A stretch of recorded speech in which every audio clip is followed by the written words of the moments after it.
Biyernes na naman mga kaisdang hapon! So gandang hapon sa inyo mga kaisda ngayon. Sino-sino pa diyan ang walang ulam ngayong Friday mga kaisda? Kung wala ka pang ulam, bumili ka na dito sa aking Humagikik Bills mga kaisda.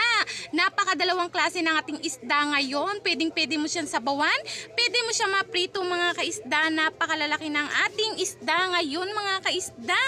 Makikita mo mamsa nga po ang tawag dito sa Rua City mga kaisda.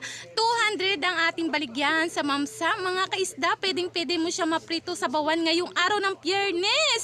Saan ka pa? Dito ka na sa aking mamsa. Napakasarap siyang prituhin sa bawan mga kaisda. At mayroon naman tayo dito sa mga mahilig diyan magbulaw. Pwede siyang masugba, pwede siyang mapagpaksiw, pwede siyang masabawan mga kaisda. 160 pesos ang ating baligyan sa ating bulaw mga kaisda. Napakasarap siyang prituhin sa bawan, prituhin mga kaisda. Sa 160